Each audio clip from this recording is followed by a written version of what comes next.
Mais voyons d'abord avec vous, Pierre de Cossette, comment expliquer ces débordements et cette casse hier sur les champs?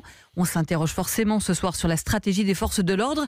Quel plan avaient les autorités, Pierre? Alors, c'était de laisser l'accès aux manifestants aux Champs-Élysées. On a vu ce que ça a donné le 1er décembre lorsqu'il y avait eu filtrage pour y accéder. Les casseurs s'étaient reportés vers l'Arc de Triomphe et les grandes avenues à proximité. Donc l'idée, cette fois, c'était d'éviter la dispersion des manifestants violents dans le reste de la capitale et notamment qu'ils se mêlent à la grande marche pour le climat. Alors visiblement, on a sous-estimé le nombre de casseurs potentiels. Oui, c'est assurément d'un des problèmes. Les services de renseignement tablaient sur 600 à 800 fauteurs de troubles. Ils étaient au moins 1500. Des professionnels, disent les policiers, capables de se fondre dans la masse des manifestants quand il le faut. 10 000 personnes en tout.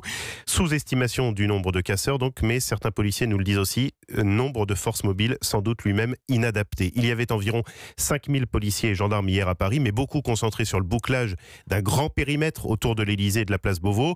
D'autres sur la marche pour le climat, de sorte qu'ils n'étaient pas si nombreux que ça pour les Champs-Élysées. Un commissaire dubitatif sur la méthode me disait s'interroger dans tous les cas sur le fait de laisser un si grand espace à disposition sans tenter de créer un moment une nasse pour contenir les casseurs.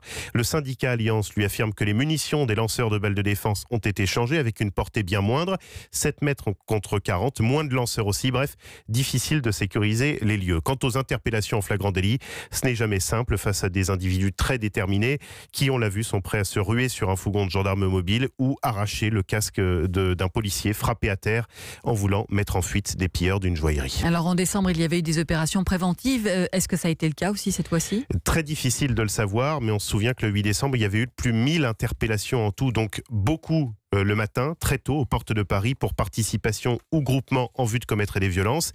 Hier, 200 personnes ont été interpellées, c'est beaucoup moins, et c'est peut-être aussi là que ça a pêché. Pierre de Cossette du service police-justice d'Europe 1.